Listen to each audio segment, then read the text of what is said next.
In sooth, I know not why I am so sad. It wearies me. You say it wearies you, but how I caught it, found it, or came by it, what stuff 'tis made of, whereof 'tis born, I am to learn. And such a want with sadness makes of me. I have much ado to know myself. Your mind is tossing on the ocean. There were your argosies with portly sail, like signors and rich burghers on the flood, or as it were the pageants of the sea, to overpeer the petty traffickers that curtsy to them, do them reverence as they fly by them with their woven wings. But believe me, sir, had I such a venture forth, the better part of my affections would be with my hopes abroad. I thank my fortunes for it. My ventures are not in one bottom trusted, nor to one place. Nor is my whole estate upon the fortune of this present year. Therefore, my merchandise makes me not sad. Why then? You are in love. Oh, fine. Ha, fine. Not in love neither. Then let us say you are sad because you are not merry. And 'twas easy for you to laugh and leap and say you are merry because you are not sad. Celeria, welcome hither. Here comes Bassanio, your noble kinsman, Gratiano and Lorenzo. Very well, we leave you now with better company. Tomorrow, my good lords. Good signors both, when shall we laugh? Say when. You grow exceeding strange, must it be so? We'll make our leisures to attend on yours. My Lord Bassanio, since you have found Antonio, we too will leave you. But at dinner time, I pray you have in mind where we must meet. I will not fail you. You look not well, Signor Antonio. You have too much respect upon the world. They lose it that do buy it with much care. I hold the world but as the world, Gratiano, a stage where every man must play a part, and mine a sad one. Let me play the fool. With mirth and laughter let old wrinkles come, and let my liver rather heat with wine than my heart cool with mortifying groans. Why should a man whose blood is warm within sit like his grandsire, cut in alabaster, sleep when he wakes, and creep into the jaundice by being peevish? I tell thee what, Antonio, I love thee, and 'tis my love that speaks. There are a sort of men whose visages do cream and mantle like a standing pond, and do a wilful stillness entertain, with purpose to be dressed in an opinion of wisdom, gravity, profound conceit, as who should say, I am Sir Oracle, and when I ope my lips, let no dog bark. Oh, my Antonio, I do know of these that therefore only are reputed wise for saying nothing, when I am very sure if they should speak would almost damn those ears which hearing them would call their brothers fools. I'll tell thee more of this another time, but fish not with this melancholy bait, for this fool gudgeon, this opinion. Come, good Lorenzo, fare you well a while. I'll end my exhortation after dinner. Huh?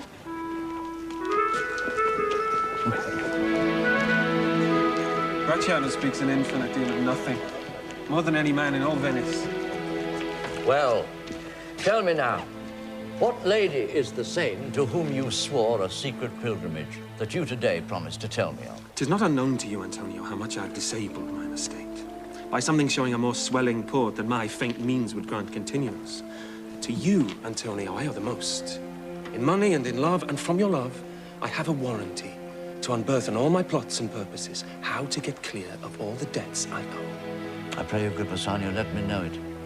And if it stand, as you yourself still do, within the eye of honor, be assured my purse, my person, my extremest means lie all unlocked to your occasions. In my school days, when I had lost one shaft, I shot his fellow of the self-same flight, the self-same way, with more advised watch, to find the other fourth, and by adventuring both, I oft found both. I owe you much, and like a willful youth, that which I owe is lost. But if you please, to shoot another arrow, that self-way which you did shoot the first, I do not doubt as I will watch the aim, or to find both, or bring your latter hazard back again, and thankfully rest better for the first. You know me well, and herein spend but time to wind about my love with circumstance. And out of doubt you do me now more wrong in making question of my uttermost than if you had made waste of all I have. Then do but say to me what I should do, that in your knowledge may by me be done, and I am pressed unto it. Therefore speak. In Belmont is a lady richly left, and she is fair and fairer than that word of wondrous virtues. Sometimes from her eyes I did receive fair, speechless messages. Her name is Portia. Nothing undervalued to Cato's daughter, Brutus Portia. Nor is the wide world ignorant of her worth, for the four winds blow in from every coast renowned its suitors come in quest of her. Oh, my Antonio, had I but the means to hold a rival place with one of them, I have a mind presages me such thrift that I would question us be fortunate. Thou knowest that all my fortunes are at sea. Therefore go forth, try what my credit can in Venice do, that shall be racked even to the uttermost to furnish thee to Belmont, to fair Portia. Go presently inquire, and so will I where money is, and I no question make to have it of my trust, or for my sake.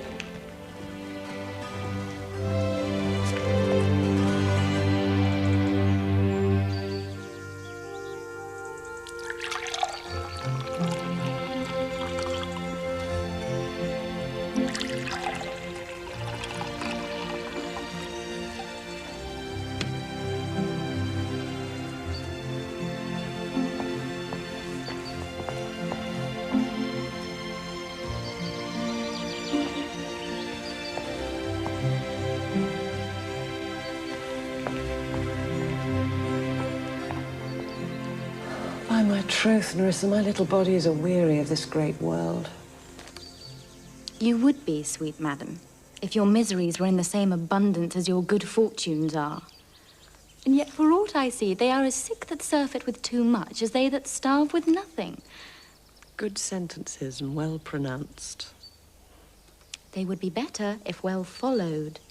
If to do were as easy as to know what were good to do, chapels had been churches and poor men's cottages princes' palaces. I can easier teach 20 what were good to be done than be one of the 20 to follow mine own teaching. But this reasoning is not in the fashion to choose me a husband. Oh, me, the word choose. I may neither choose who I would nor refuse who I dislike. So is the will of a living daughter curbed by the will of a dead father. Is it not hard, Nerissa, that I cannot choose one nor refuse none? Your father was ever virtuous, and holy men at their death have good inspirations.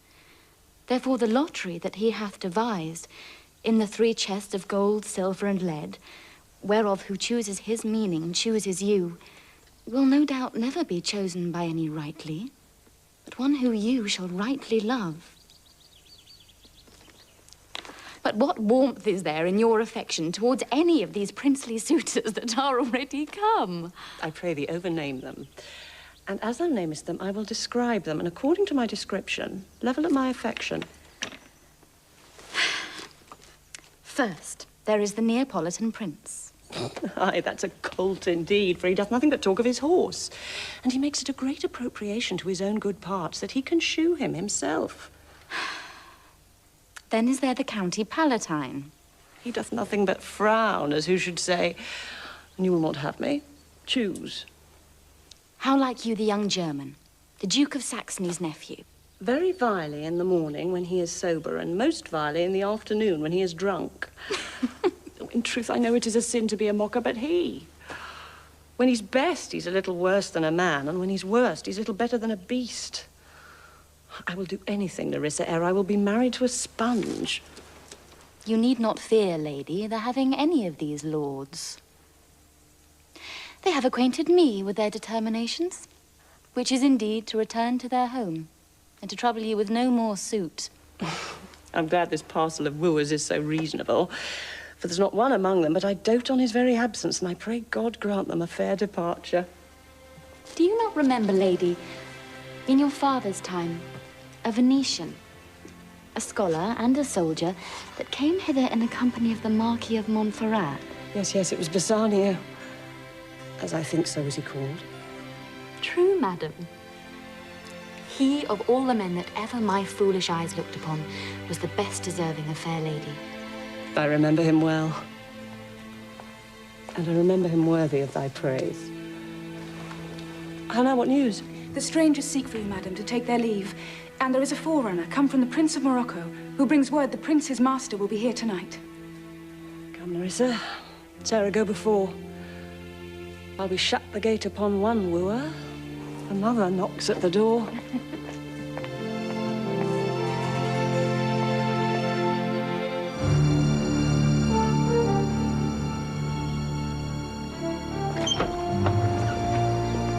$3,000 well? I say for 3 months. For 3 months, well? For the which, as I told you, Antonio shall be bound. Antonio shall become bound. Well. May you stead me? Will you pleasure me, shall I your answer? 3,000 ducats for 3 months and Antonio bound. Your answer to that?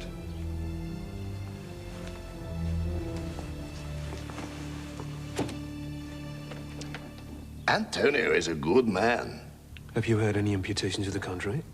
Oh, no, no, no, no. My meaning in saying he's a good man is to have you understand me that he is sufficient.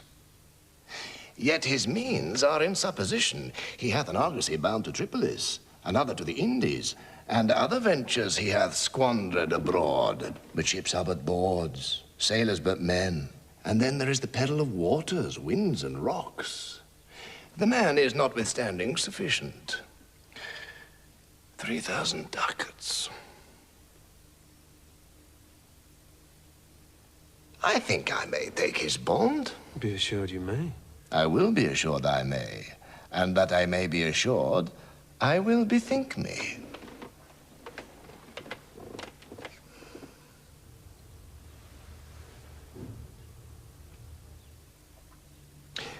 May I speak with Antonio? If it please you to dine with us. Yes, to smell pork. I will buy with you, sell with you, talk with you, walk with you, and so following, but I will not eat with you, drink with you, nor pray with you. What news on the Rialto? Who is he comes here? This is Signor Antonio. Rest you fair, good signor. Your worship was the last man in our mouths. Shylock, albeit I neither lend nor borrow by taking nor by giving of excess, yet to supply the right wants of my friend, I'll break custom. Is he yet possessed how much you would? Aye, 3,000 ducats. And for 3 months? I had forgot. 3 months, you told me so. Well then, your bond. And let me see. Well, Shylock, shall we be beholding to you? Signor Antonio, many a time and oft in the Rialto you have rated me about my monies and my usances. Still have I borne it with a patient shrug, for sufferance is the badge of all our tribe. You call me misbeliever, cutthroat dog, and spat upon my Jewish gabardine, and all for use of that which is mine own. Well then, it now appears you need my help. Go to then, you come to me and you say, Shylock, we would have monies. You say so. You, that did void your room upon my beard, and foot me as you spurn a stranger cur over your threshold. Monies is your suit. What should I say to you? Should I not say, hath a dog money? Is it possible a cur can lend 3,000 ducats? Or shall I bend low, and in a bondman's key, with bated breath and whispering humbleness say this? Fair sir, you spat on me on Wednesday last. You spurned me such a day. Another time you called me dog. And for these courtesies, I lend you thus much monies. I must like to call thee so again, to spet on thee again, to spurn thee too. If thou would lend this money, lend it not as to thy friends, but lend it rather to thine enemy. who if he break, thou mayst with better face exact the penalty. Why, look you how you storm. I would be friends with you and have your love. Forget the shames that you have stained me with, supply your present wants, and take no doit of usance for my monies, and you'll not hear me. This is kind I offer. This were kindness. This kindness will I show. Go with me to a notary, seal me there your single bond. And in a merry sport, if you repay me not on such a day, in such a place, such sum or sums as are expressed in the condition, let the forfeit be nominated for an equal pound of your fair flesh, to be cut off and taken in what part of your body pleaseth me. Content, if faith. I'll seal to such a bond and say there is much kindness in the Jew. You shall not seal to such a bond for me. I'll rather dwell in my necessity. Why, fear not, man, I'll not forfeit it. Within these 2 months, that's a month before this bond expires, I do expect return of thrice 3 times the value of this bond. Oh, Father Abraham, what these Christians are, whose own hard dealings teaches them suspect the thoughts of others. I say to buy his favor I extend this friendship. If he will take it, so. If not, adieu. And for my love, I pray you, wrong me not. Yes, Shylock, I will seal unto this bond. Then meet me forthwith at the notary's. Give him direction for this merry bond, and I will unpurse the ducats straight. Hie thee, gentle Jew. The Hebrew will turn Christian, he grows kind. But not fair terms in the villain's mind. Oh, come on, in this there can be no dismay. My ships come home a month before the day.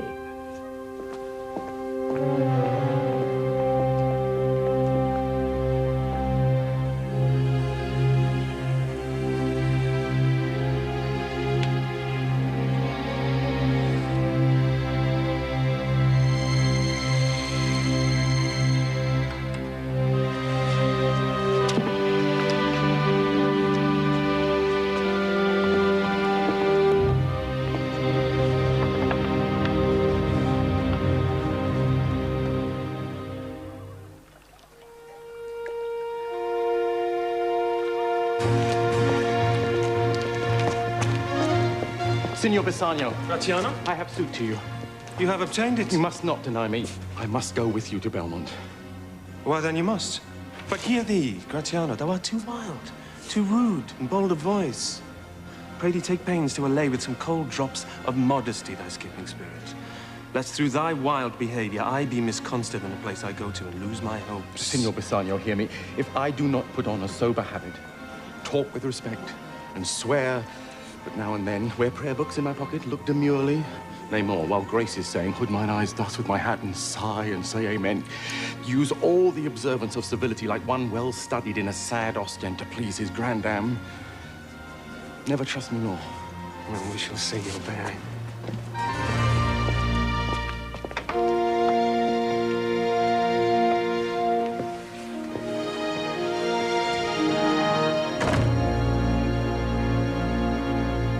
Mislike me not for my complexion, the shadowed livery of the burnished sun, to whom I am a neighbor and near bred. Bring me the fairest creature northward born, where Phoebus' fire scarce thaws the icicles, and let us make incision for your love, to prove whose blood is reddest, his or mine. In terms of choice, I am not solely led by nice direction of a maiden's eyes. Besides, the lottery of my destiny bars me the right of voluntary choosing. But if my father had not scanted me, and hedged me by his wit to yield myself his wife, who wins me by that means I told you, yourself, renowned prince, then stood as fair as any comer I have looked on yet for my affection. Even for that, I thank you. Therefore, I pray you lead me to the caskets to try my fortune. You must take your chance. And either not attempt to choose at all, or swear before you choose, if you choose wrong, never to speak to lady afterward in way of marriage. Therefore be advised. Nor will not. Come, bring me unto my chance. Now make your choice.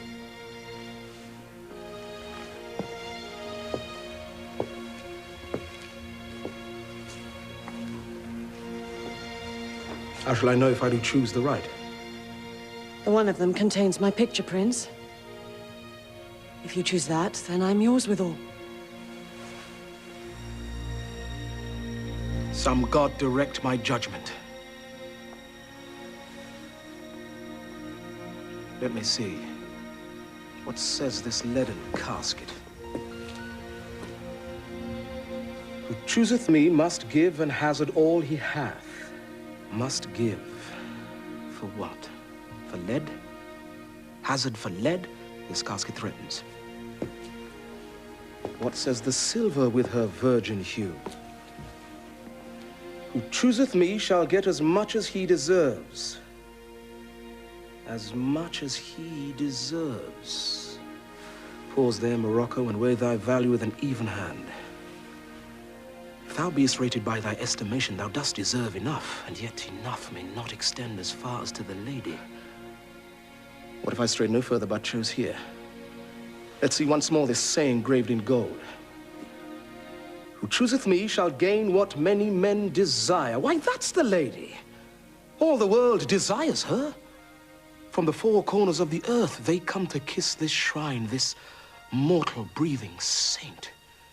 Deliver me the key, here do I choose, and thrive I as I may. There, take it, Prince. And if my form lie there, then I'm yours.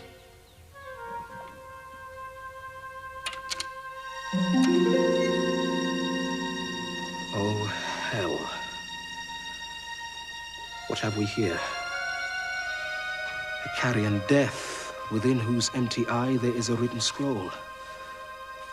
I'll read the writing. All that glisters is not gold. Often have you heard that told.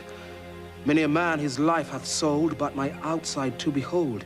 Gilded tombs do worms enfold. Had you been as wise as bold, young in limbs, in judgment old, your answer had not been inscrolled. Fare you well, your suit is cold. Cold indeed and labor lost. Then farewell heat and welcome frost. Portia, adieu. I have too grieved a heart to take a tedious leave. Thus losers part.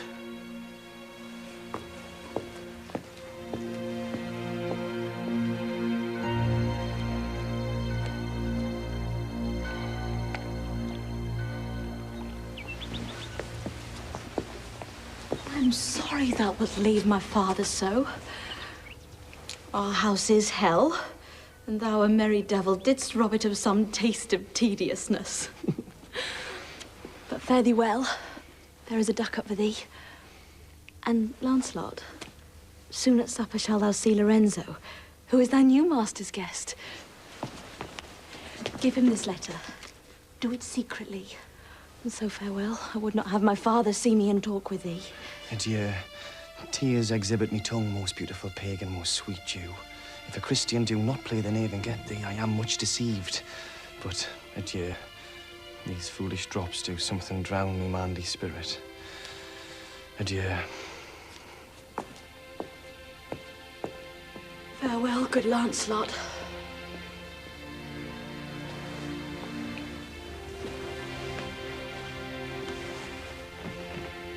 Alack, what heinous sin is it in me to be ashamed to be my father's child, though I am a daughter to his blood. I am not to his manners. Oh, Lorenzo, if thou keep promise, I shall end this strife, become a Christian, and thy loving wife.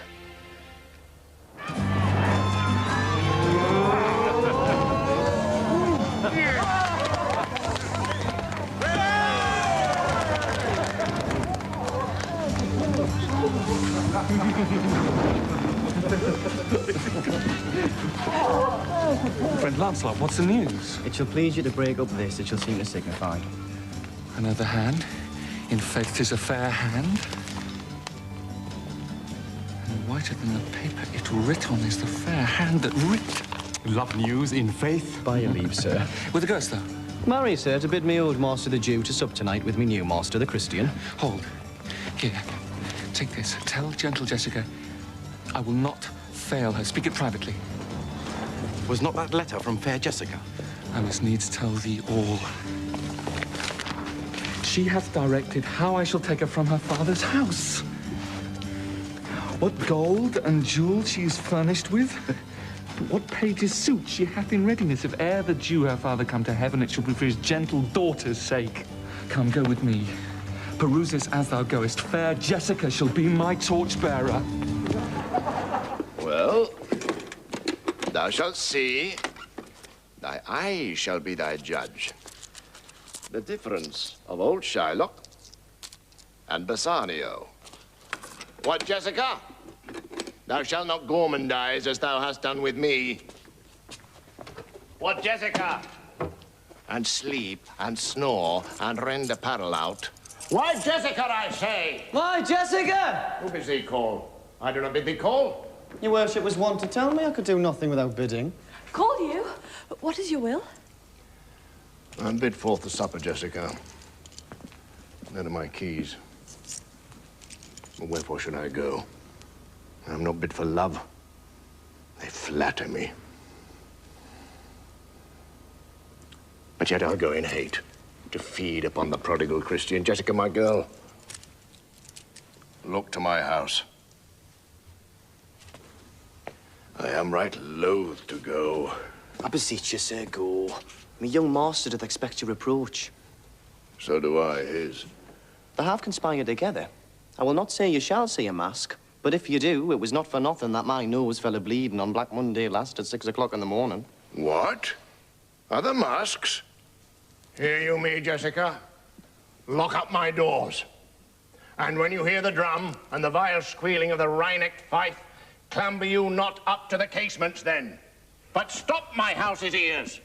I mean my casements. Let not the sound of shallow foppery enter my sober house. By Jacob's staff, I swear I have no mind of feasting forth tonight. But I will go. Go you before me, sirrah. Say I will come. I will go before, sir.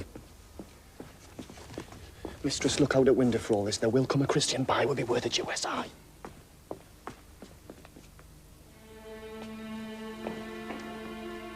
What says that fool of Hagar's offspring? Huh? His words were farewell, mistress. Nothing else.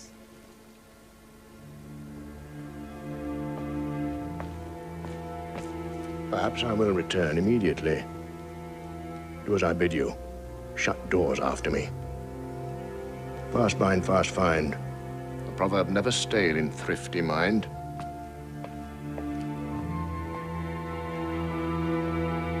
Farewell. And if my fortune be not crossed, I have a father, you a daughter lost.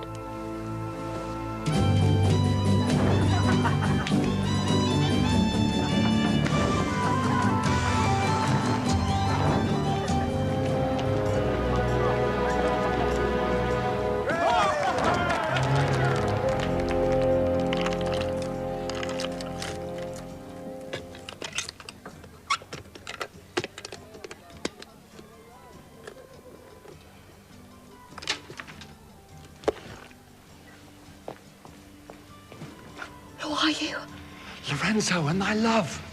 Lorenzo, certain. And my love indeed, for who love I so much? And now who knows but you, Lorenzo, whether I am yours? Heaven and thy thoughts are witness that thou art. Here, catch this casket. It is worth the pains. Come at once, for the close night doth play the runaway, and we are stayed for at Bassanio's feast.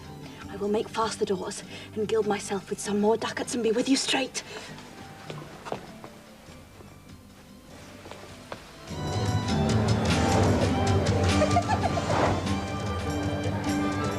Beshrew me, but I love her heartily.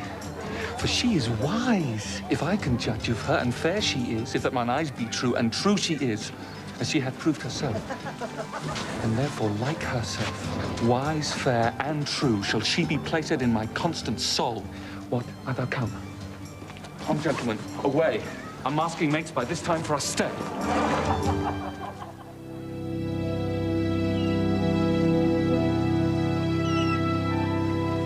Why, man, I saw Bassanio under sail. With him is Gratiano gone along, and in their ship I am sure Lorenzo is not. The villain Jew with outcry raised the Duke who went with him to search Bassanio's ship. He came too late. The ship was under sail. But there, the Duke was given to understand that in a gondola was seen together Lorenzo and his amorous Jessica. Besides, Antonio certified the Duke they were not with Bassanio in his ship. I never heard a passion so confused, so strange, outrageous, and so variable as the dog Judy up in the streets. My daughter, oh, my ducats, oh, my daughter, fled with the Christian, oh, my Christian ducats. A sealed bag, 2 sealed bags of ducats, for double ducats, stolen from me by my daughter, and jewels, 2 stones, 2 rich and precious stones, stolen by my daughter. Justice, find the girl, she had the stones upon her, and the ducats. Why all the boys in Venice follow him, crying, he stole his daughter and his ducats. Let good Antonio look he keep his day. Well, he shall pay for this. Is Mary well remembered? As I reasoned with a Frenchman yesterday who told me in the narrow seas, the part, the French and English, there miscarried a vessel of our country richly fraught. I thought upon Antonio when he told me so and wished in silence it were not his. You were best to tell Antonio what you hear. I pray thee, let us go and find him out, and quicken his embraced heaviness with some delight or other. Do we so? Quick, quick! The Prince of Aragon hath ta'en his oath and comes to his election present.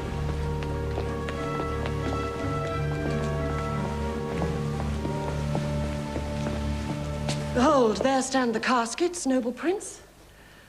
If you choose that wherein I am contained, straight shall our nuptial rites be solemnized. But if you fail without more speech, my lord, you must be gone from hence immediately. And so have I addressed me.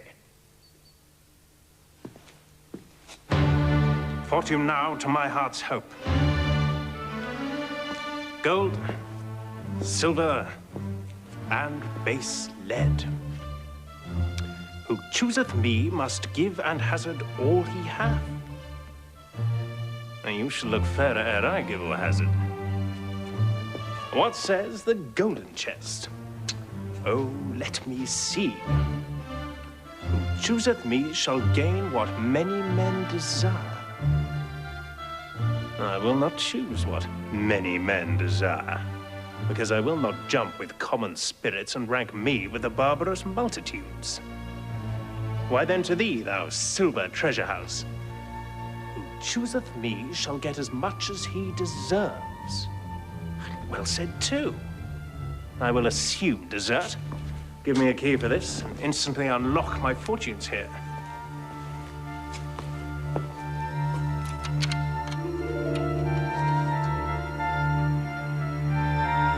Too long a pause for that which you find there. What's here? The portrait of a blinking idiot, presenting me a schedule. Some there be that shadows kiss, such have but a shadow's bliss. There be fools alive, I wis, silvered o'er, and so is this. Take what wife you will to bed, I will ever be your head. So be gone, you are sped. Still more fool I will appear, by the time I linger here. Sweet adieu. I'll keep my oath, patiently to bear my wrath. Thus hath the candle singed the moth. Oh, these deliberate fools. When they do choose, they have the wisdom by their wit to lose.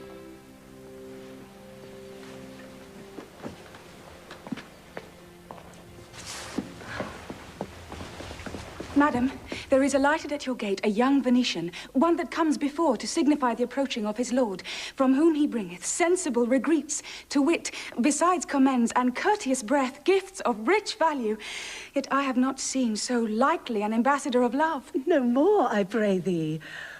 I am half afeard thou'lt say anon he is some kin to thee, thou spend such high day wit in praising him.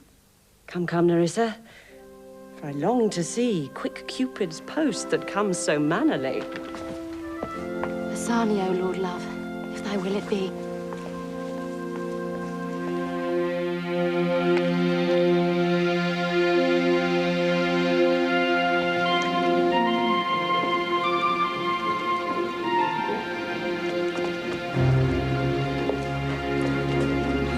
now, Shylock. What news among the merchants? You knew. None so well as you of my daughter's flight. She is damned for it. Well, that's certain if the devil may be her judge. My own flesh and blood to rebel. There is more difference between thy flesh and hers than between jet and ivory. But tell us, do you hear whether Antonio have had any loss at sea or no? There I have another bad match. A bankrupt, a prodigal who dare scarce show his head on the Rialto. A beggar who was used to come so smug upon the mart. Let him look to his bond. I'm sure if he forfeit, that will not take his flesh. What's that good for? To bait fish withal. If it will feed nothing else, it will feed my revenge. He had disgraced me and hindered me 500,000. Laughed at my losses, mocked at my gains, scorned my nation, thwarted my bargains, cooled my friends, heated mine enemies. And what's his reason? I am a Jew. Are there Jew eyes? Are there Jew hands? Organs, dimensions, senses, affections, passions? Fed with the same food, hurt with the same weapons, subject to the same diseases, healed by the same means, warmed and cooled by the same winter and summer as a Christian is. If you prick us, do we not bleed? If you tickle us, do we not laugh? If you poison us, do we not die? And if you wrong us, shall we not revenge? If we are like you in the rest, we will resemble you in that. If a Jew wrong a Christian, what is his humility? Revenge. If a Christian wrong a Jew, what should his sufferance be? By Christian example. Why revenge? The villainy you teach me, I will execute. And it shall go hard, but I will better the instruction. How now, Tubal? What news from Genoa? Hast thou found my daughter? I often came where I did hear of her, but cannot find her.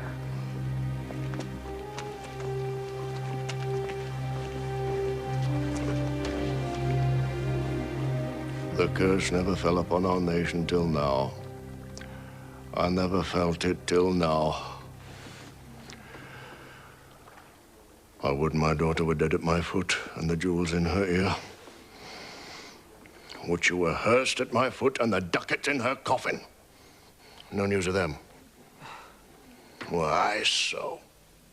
Other men have ill luck too. Antonio, as I heard in Genoa... What? Ill luck? Ill luck? Hath an argosy cast away coming from Tripolis. I thank God. I thank God. Is it true? Is it true? I spoke with some of the sailors that escaped the wreck. I thank thee, good Tubal. Good news. Good news. Your daughter spent in Genoa, as I heard one night, 80 ducats. 80 ducats at a sitting? 80 ducats? There came divers of Antonio's creditors in my company to Venice that swear he cannot choose but break. I'm very glad of it. I'll plague him. I'll torture him. I'm glad of it. One of them showed me a ring that he had of your daughter for a monkey. Out upon her! Thou torturest me, Tubal. It was my turquoise. I had it of Lear when I was a bachelor. I would not have given it for a wilderness of monkeys. But Antonio is certainly undone. Nay, that's true. That's very true.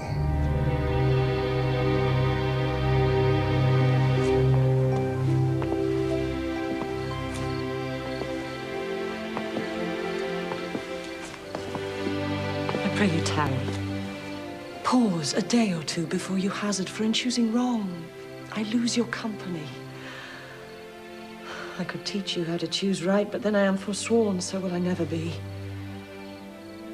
Beshrew your eyes. They have o'erlooked me and divided me. One half of me is yours, the other half yours.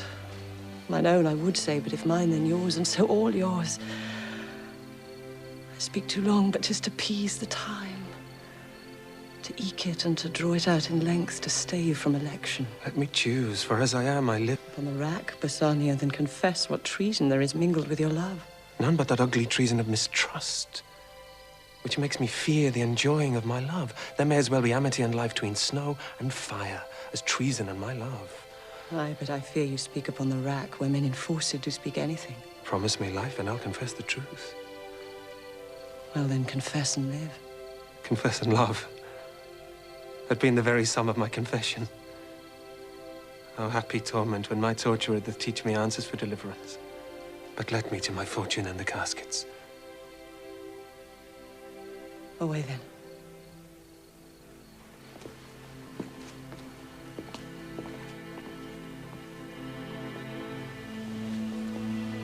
I am locked in one of them. If you do love me, you will find me out. Live thou, I live. With much, much more dismay, I view the fight than thou that makest the fray. So may the outward shows be least themselves. The world is still deceived with ornament. Thus ornament is but the guiled shore to a most dangerous sea. The beauteous scarf veiling an Indian beauty. In a word, the seeming truth, which cunning times put on to entrap the wisest. Therefore, thou gaudy gold, hard food for Midas, I will none of thee. Nor none of thee, thou pale and common drudge between man and man. But thou meagre lead, which rather threatens than does promise aught. Thy paleness moves me more than eloquence, and here choose I, joy be the consequence. How all the other passions fleet to air. As doubtful thoughts, and rash embrace despair, and shuddering fear, and green-eyed jealousy. Oh, love, be moderate, allay thy ecstasy. In measure reign thy joy, scant this excess. I fear too much thy blessing, make it less. For fear I serve it. What find I here? You that choose not by the view, chance as fair and choose as true. Since thy fortune fall to you, be content and seek no new. If you be well pleased with this, and hold your fortune for your bliss, turn you where your lady is, and claim her with a loving kiss. A gentle scroll, fair lady. By your leave I come by notes to give and to receive, like one of two contending in a prize that thinks he hath done well in people's eyes, hearing applause and universal shout, giddy in spirit, still gazing in a doubt whether those pearls of praise be his or no. So thrice, fair lady, stand I, even so, as doubtful whether what I see be true, until confirmed, signed, ratified by you. You see me, Lord Bassanio, where I stand, such as I am. Myself and what is mine to you and yours is now converted. But now I was the lord of this fair mansion, master of my servants, queen, or myself. And even now, but now, this house, these servants, and this same myself are yours. My lords, I give them with this ring, which when you part from, lose, or give away, let it presage the ruin of your love and be my vantage to exclaim on you. You have bereft me of all words. Only my blood speaks to you in my veins. And there is such confusion in my powers as after some oration fairly spoke by a beloved prince that doth appear among the buzzing pleased multitude, where every something being blent together turns to a wild of nothing, save of joy expressed and not expressed. But when this ring parts from this finger, then parts life from hence. I'll then be bold to say Bassanio's dead.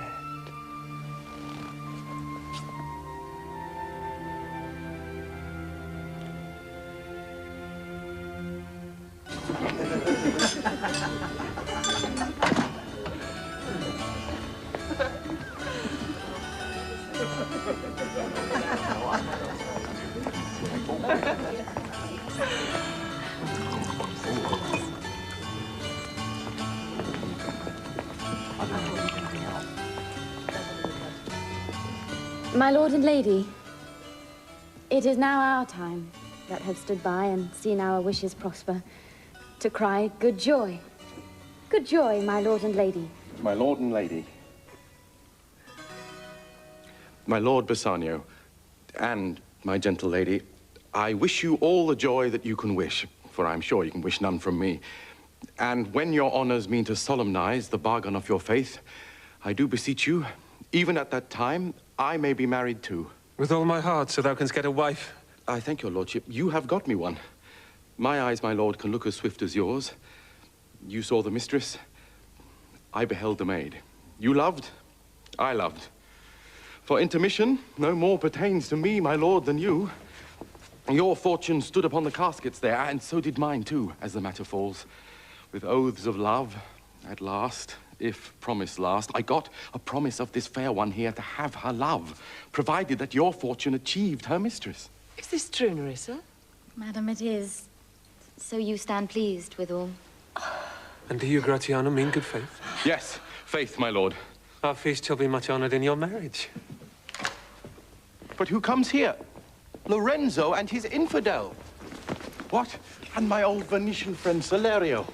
Lorenzo and Salerio, welcome hither. Thank you, Ronette. For my part, my lord, my purpose was not to have seen you here. But meeting with Salerio on the way, he did entreat me, past all saying nay, to come with him along. I did, my lord, and have reason for it. Signor Antonio commends him to you. Ere I ope his letter, I pray you tell me how my good friend doth. Not sick, my lord, unless it be in mind, nor well, unless in mind. His letter there will show you his estate. Nerissa, cheer yon stranger, bid her welcome. Your hand, Salerio. What's the news from Venice? How doth that royal merchant, good Antonio? I know he will be glad of our success. We are the Jasons. We have won the fleece. I would you had won the fleece that he hath lost. There are some shrewd contents in yon same paper that steals the colour from Bassanio's cheek.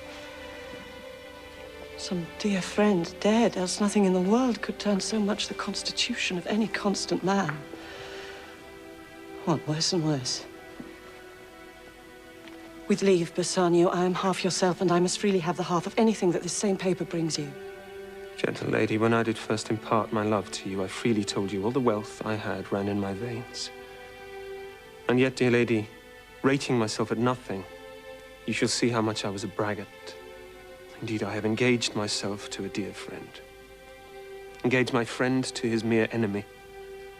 To feed my means. Here is a letter, lady. The paper is the body of my friend, and every word in it a gaping wound issuing life blood. But is it true, Salerio? Hath all his ventures failed? What, not one hit? Not one, my lord. Besides, it should appear that if he had the present money to discharge the Jew, he would not take it. He plies the Duke at morning and at night, and doth impeach the freedom of the state if they deny him justice.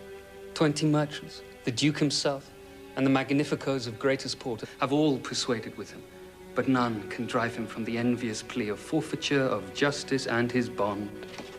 What sum owes he the Jew? For me, 3,000 ducats. What, no more? Pay him 6,000 and deface the bond. Double 6,000 and then treble that before a friend of this description shall lose a hair through Bassanio's fault. First, go with me to church and call me wife, and then away to Venice to your friend, for never shall you lie by Portia's side with an unquiet soul.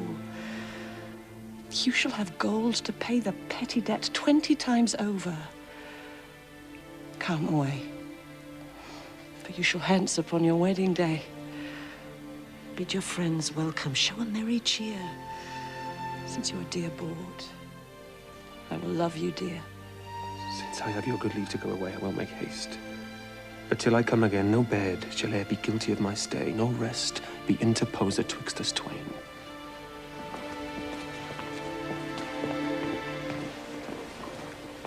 Come on, Nerissa. I have work in hand that you yet know not of. We'll see our husbands before they think of us.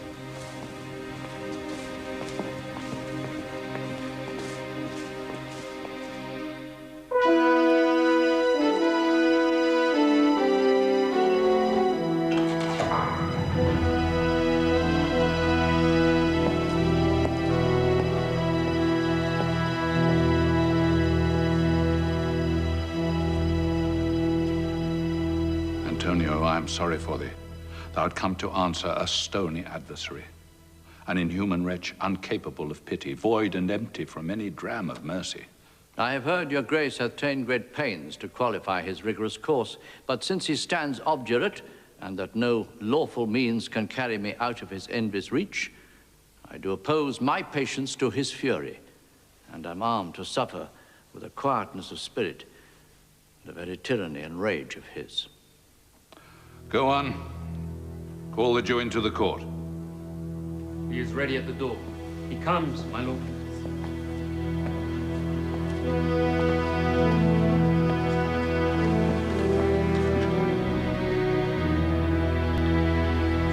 Shylock, the world thinks, and I think so too, that thou but leadst this fashion of thy malice to the last hour of act, and then 'tis thought thou'lt show thy mercy and remorse more strange than is thy strange apparent cruelty.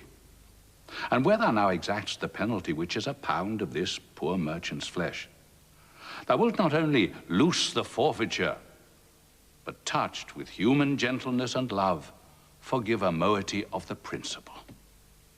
Now we all expect a gentle answer, Jew. I have possessed your grace of what I purpose, and by our holy Sabbath have I sworn to have the due and forfeit of my bond.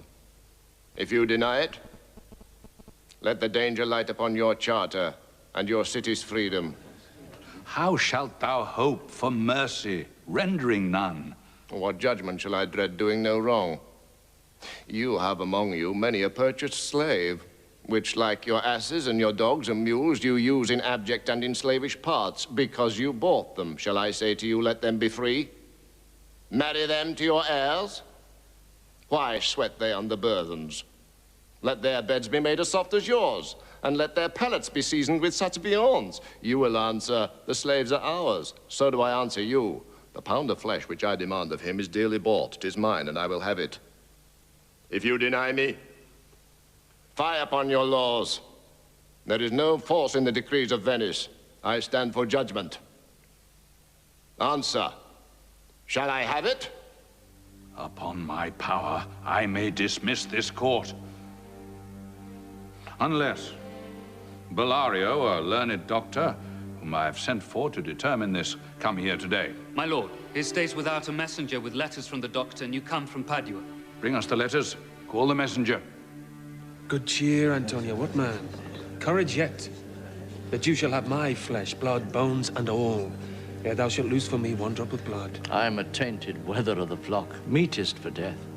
The weakest kind of fruit drops earliest to the ground, and so let me. You cannot better be employed, Bassanio, than to live still and write mine epitaph.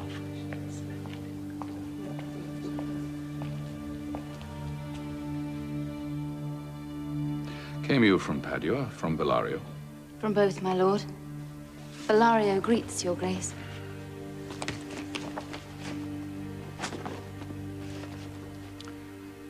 Your grace shall understand that at the receipt of your letter I am very sick. But in the instant that your messenger came, in loving visitation was with me a young doctor of Rome. His name is Balthazar.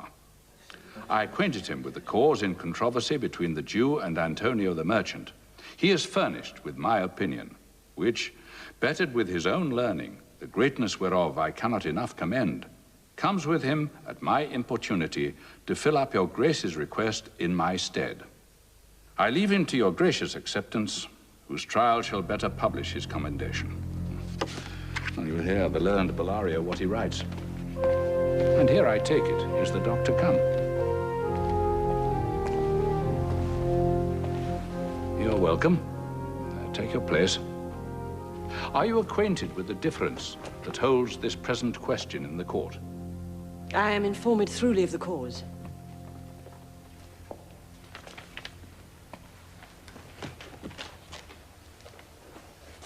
Is your name Shylock? Shylock is my name. Of a strange nature is the suit you follow. Yet in such rule that the Venetian law cannot impugn you as you do proceed. You stand within his danger, do you not? Aye, so he says. Do you confess the bond?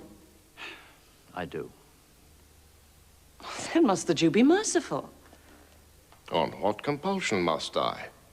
Tell me that. The quality of mercy is not strained. It droppeth as the gentle rain from heaven upon the place beneath. It is twice blessed. It blesseth him that gives and him that takes. It is mightiest in the mightiest. It becomes the throned monarch better than his crown. His sceptre shows the force of temporal power, the attribute to awe and majesty wherein doth sit the dread and fear of kings.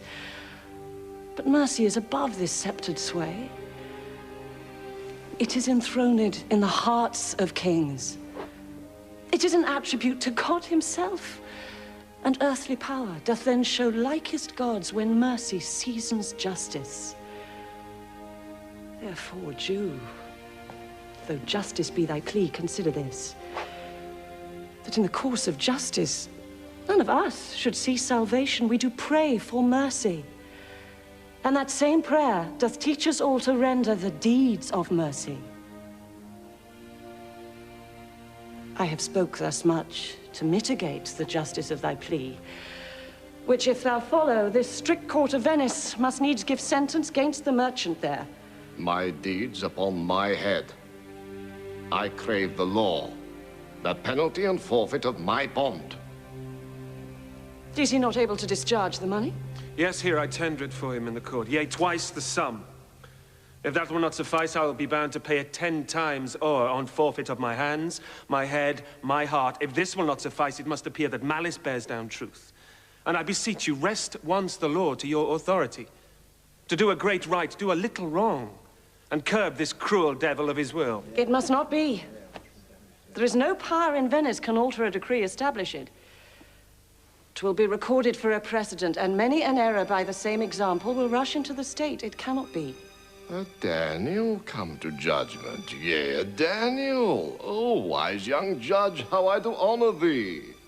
I pray you let me look upon the bond. Here it is, most reverend doctor, here it is. Shylock, there's thrice thy money offered thee. An oath. An oath. I have an oath in heaven. Shall I lay perjury upon my soul? No. Not for Venice. Why, this bond is forfeit. And lawfully by this the Jew may claim a pound of flesh to be by him cut off nearest the merchant's heart. Be merciful. Take thrice thy money. Bid me tear the bond. When it is paid, according to the tenor. By my soul, I swear there is no power in the tongue of man to alter thee. I stay here on my bond. Most heartily I do beseech the court to give the judgment. Why then, thus it is. You must prepare your bosom for his knife. Oh, noble judge. Oh, excellent young man. The intent and purpose of the law hath full relation to the penalty which here appeareth due upon the bond. 'Tis very true, O wise and upright judge. How much more elder art thou than thy looks? Therefore lay bare your bosom.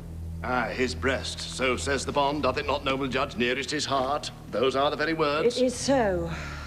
Are there balance here to weigh the flesh? I have them ready. Have by some surgeon Shylock on your charge, to stop his wounds, lest he do bleed to death. Is it so nominated in the bond? It is not so expressed, but what of that? 'Twere good you do so much for charity.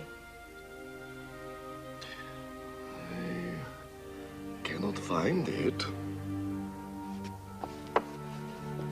'Tis not in the bond.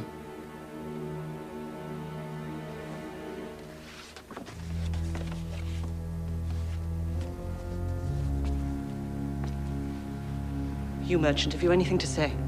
But little. I am armed and well prepared. Give me your hand, Bassanio. Fare you well. Grieve not that I am fallen to this for you. Commend me to your honorable wife. Tell her the process of Antonio's end. Say how I loved you. Speak me fair in death. And when the tale is told, bid her be judge whether Bassanio had not once a love. Antonio, I am married to a wife which is as dear to me as life itself. But life itself, my wife and all the world are not with me esteemed above thy life. I would lose all, I sacrifice them all, here to this devil, to deliver you. Your wife would give you little thanks for that. if she were by to hear you make the offer. These be the Christian husbands. I have a daughter. Would any of the stock of Barabbas have been her husband rather than a Christian? We trifle time. I pray thee, pursue sentence. A pound of that same merchant's flesh is thine. The court awards it, and the law doth give it. Most rightful judge. And you must cut this flesh from off his breast. The law allows it, and the court awards it. A sentence. Come. Prepare.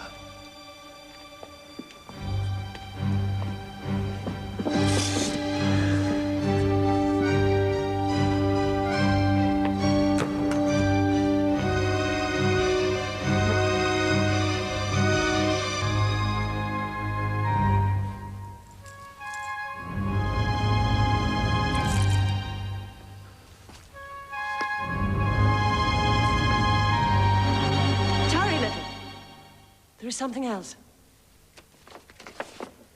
This bond doth give thee here no jot of blood. Well, the words expressly are, a pound of flesh. Take then thy bond.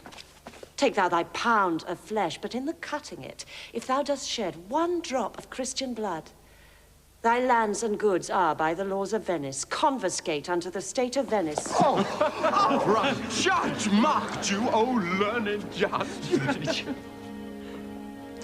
Is that the law? Thyself shall see the act. For as thou urgest justice, be assured, thou shalt have justice more than thou desirest. Oh, learned judge, marked you, a learned judge. I take this offer, then. Pay the bond thrice, and let the Christian go. Here's the money. Soft! The Jew shall have all justice. Soft, no haste. He shall have nothing but the penalty. Oh, Jew, an upright judge, a learned judge. Therefore prepare thee to cut off the flesh. Shed thou no blood, nor cut thou less no more, but just a pound of flesh. If thou takes more or less than a just pound, be it but so much as makes it light or heavy in the substance, or the division of the 20th part of one poor scruple. Nay, if the scale do turn, but in the estimation of a hair, thou diest, and all thy goods are confiscate. Ah, second, Daniel, Jew. Now, infidel, I have you on the hips. Why doth the Jew pause? Take thy forfeiture. Give me my principal, and let me go. I have it ready for thee. Here it is. He hath refused it in the open court. He shall have merely justice and his bond. Oh, Daniel, still say I second Daniel. I thank thee, Jew, for teaching me that word. Shall I not have barely my principal?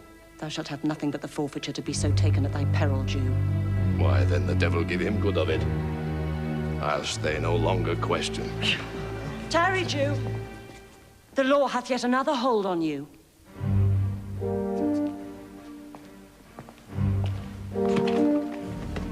It is enacted in the laws of Venice. If it be proved against an alien that by direct or indirect attempts he seek the life of any citizen, the party against the which he doth contrive shall seize 1/2 his goods. The other half comes to the privy coffer of the state, and the offender's life lies in the mercy of the Duke only, against all other voice. In which predicament I say thou standst. For it appears by manifest proceeding that indirectly and directly too, thou hast contrived against the very life of the defendant, and thou hast incurred the danger formerly by me rehearsed. Down therefore and beg mercy of the Duke.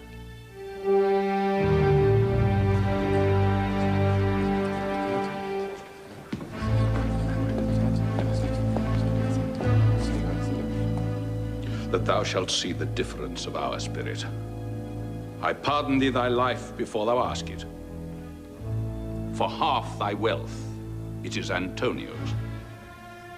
The other half comes to the general state, which humbleness may drive unto a fine. Aye, for the state, not for Antonio. Nay, take my life and all, pardon not that. You take my house, when you do take the prop that does sustain my house. You take my life, When did you take the means whereby I live? What mercy can you render him, Antonio? So please my lord the Duke and all the court to quit the fine for one half his goods, I am content. So he will let me have the other half in use to render it upon his death unto the gentleman that lately stole his daughter. 2 things provided more, that for this favor he presently become a Christian. The other, that he do record a gift here in the court of all he dies possessed unto his son Lorenzo and his daughter. He shall do this, or else I do recant the pardon that I late pronounced here. Art thou contented, Jew? What dost thou say? I am content. Clerk, draw a deed of gift. I pray you give me leave to go from hence. I am not well. Send the deed after me, and I will sign it. Get thee gone. But do it.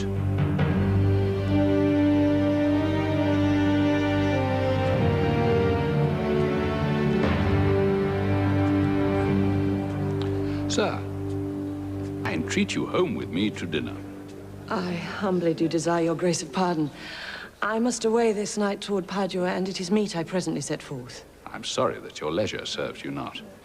Antonio, gratify this gentleman, for in my mind, you are much bound to him. Most worthy gentlemen, I and my friend have by your wisdom been this day acquitted of grievous penalties, in lieu whereof 3,000 ducats due unto the Jew, we freely cope your courteous pains withal. And stand indebted over and above, in love and service to you evermore. He is well paid that is well satisfied, and I, delivering you, am satisfied, and therein do account myself well paid. My mind was never yet more mercenary. I pray you know me when we meet again. I wish you well, and so I take my leave. But, sir, of course, I must attempt you further. Take some remembrance of us as a tribute, not as a fee. Grant me 2 things, I pray you, not to deny me, and to pardon me. You press me far, and therefore I will yield. Give me your gloves. I'll wear them for your sake. And for your love, I'll take this ring from you. Do not draw back your hand, I'll take no more. And you in love shall not deny me this. God, sir, alas, this ring, it is a trifle. I will not shame myself to give you this. I will have nothing else but only this. And now methinks I have a mind to it. Well, this more depends on this than on the value. The dearest ring in Venice will I give you, and find it out by proclamation. Only for this, I pray you pardon me. I see, sir, you are liberal in offers. You taught me first to beg, and now methinks you teach me how a beggar should be answered.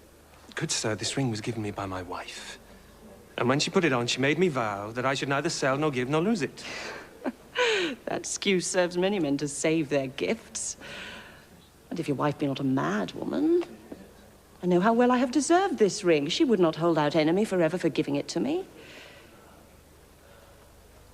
Well, peace be with you. My Lord Bassanio, let him have the ring. Let his deserving and my love withal be valued against your wife's commandment. Go, Gratiano. Run and overtake him. Give him the ring and bring him, if thou canst, to Antonio's house. Away, make haste.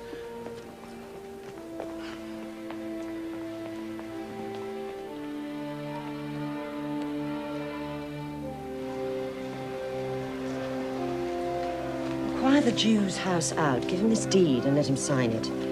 We'll away tonight and be a day before our husband's home. Fair sir, you are well o'ertaken. My Lord Bassanio, upon more advice, hath sent you here this ring, and doth entreat your company at dinner. That cannot be. His ring I do accept most thankfully. And so I pray you tell him. Furthermore, I pray you show my youth old Shylock's house. That will I do. Sir, I would speak with you. I'll see if I can get my husband's ring, which I did make him swear to keep forever. Thou mayest, I warrant. We shall have old swearing that they did give their rings away to men. But we'll outface them and outswear them too. Away, make haste, thou knowst where I will tarry. Come, good sir. Will you show me to this house?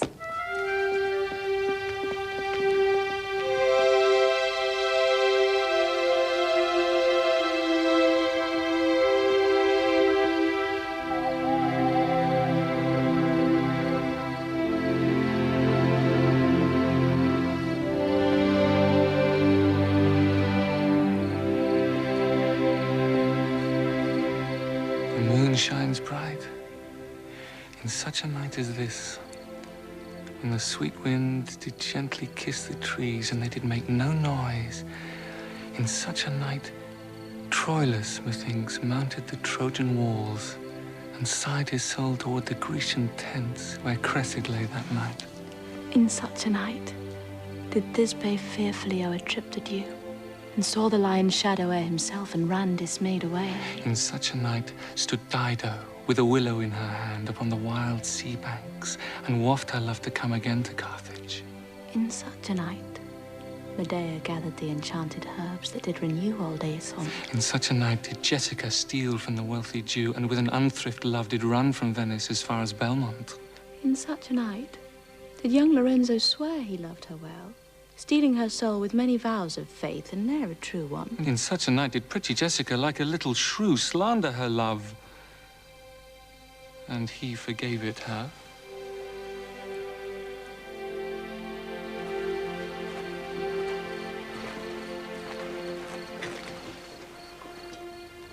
That light we see is burning in my hall.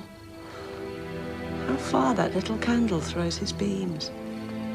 So shines a good deed in a naughty world. When the moon shone, we did not see the candle. So doth the greater glory dim the less.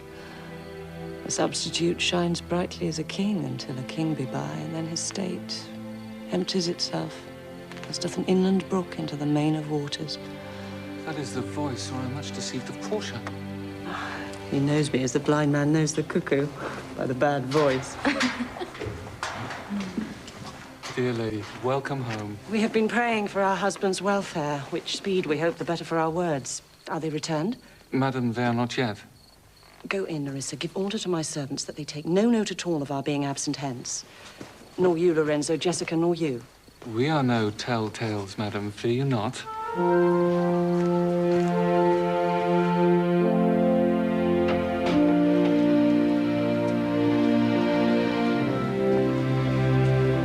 Welcome home, my lord. I thank you, madam. Give welcome to my friend. This is the man. This is Antonio, to whom I am so infinitely bound. You should in all sense be much bound to him. For as I hear, he was much bound for you. No more than I am well acquitted of. Sir, you're very welcome to our house. Must appear in other ways than words, therefore I scant this breathing courtesy. By yonder moon, I swear you do me wrong. In faith, I gave it to the judge's clerk. Would he were Gelt that had it for my part, since you do take it, love, so much at heart? A quarrel, ho, already? What's the matter? About a hoop of gold, a paltry ring that she did give me, whose posy was, for all the world, like cutler's poetry upon a knife. Love me and leave me not. What talk you of the posy or the value?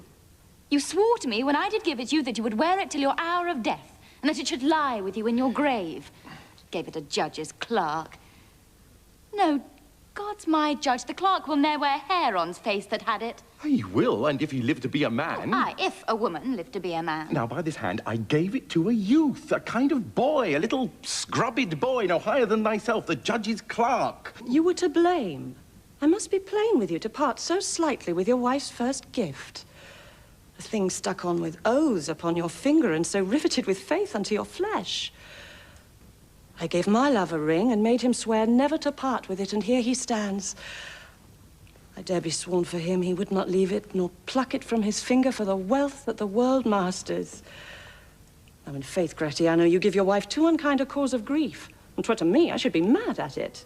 Why, am I best to cut my left hand off and swear I lost the ring defending it?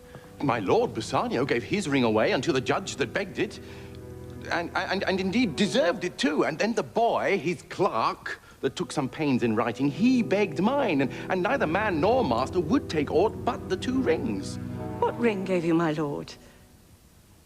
Not that, I hope, which you received of me. If I could add a lie unto a fault, then I would deny it, but you see my finger hath not the ring upon it. It is gone.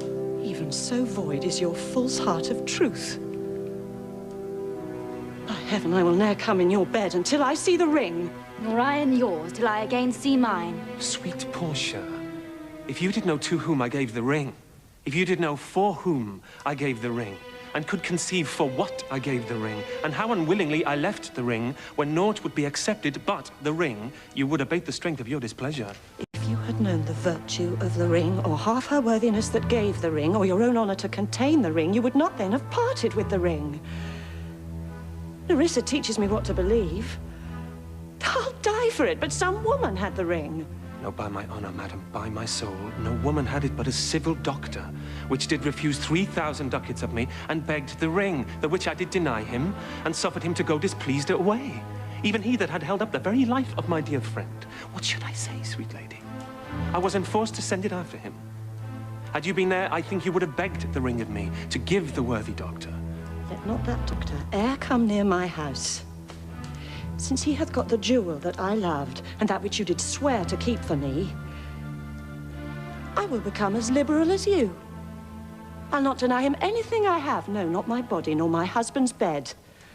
Now, by mine honor, which is yet mine own, I'll have that doctor for my bedfellow. And I, his clerk. Therefore be well advised how you do leave me to mine own protection. Well, do you, sir? Let not me take him then, for if I do, I'll mar that young clerk's pen. I am the unhappy subject of these quarrels. Sir, grieve not you. You are welcome notwithstanding. Pardon this fault. And by my soul, I swear I never more will break an oath with thee. I once did lend my body for his wealth, which, but for him that had your husband's ring, had quite miscarried. I dare be sworn again, my soul upon the forfeit, that your lord will never more break faith advisedly. Then you shall be his surety. Give him this, and bid him keep it better than the other. Here, Lord Bassanio, swear to keep this ring. By heaven, it is the same I gave the doctor. Pardon me, Bassanio, for by this ring, the doctor lay with me. And pardon me, gentle Gratiano, for that same scrubbed boy, the doctor's clerk, in lieu of this, last night did lie with me. What? Are we cuckolds ere we have deserved it? Speak not so grossly. You're all amazed.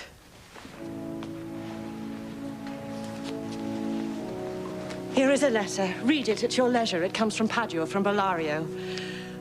There you shall find that Portia was the doctor. Nerissa here, her clerk. Well, Lorenzo there shall witness I set forth as soon as you, and even but now returned. Antonio, you are welcome. And I have better news in store for you than you expect. Unseal this letter soon. There you shall find 3 of your argosies are richly come to harbor suddenly. I am done. Were you the doctor? And I knew you not. Were you the clerk that is to make me cuckold? Aye, but the clerk that never means to do it, unless he live until he be a man. You shall be my bedfellow. When I am absent, then lie with my wife.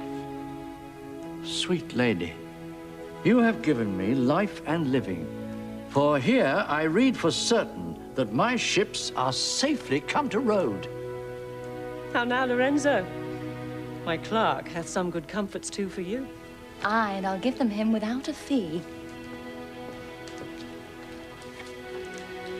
There do I give to you and Jessica, from the rich Jew, a special deed of gift, after his death, of all he dies possessed of. Fair ladies, you drop manna in the way of starved people. It is almost morning. And yet I'm sure you are not satisfied of these events at full. Let us go in and charge us there upon interrogatories, and we will answer all things faithfully.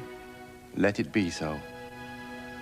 Well, while I live, I'll fear no other thing so sore as keeping safe Nerissa's ring.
We hope you've enjoyed The Merchant of Venice.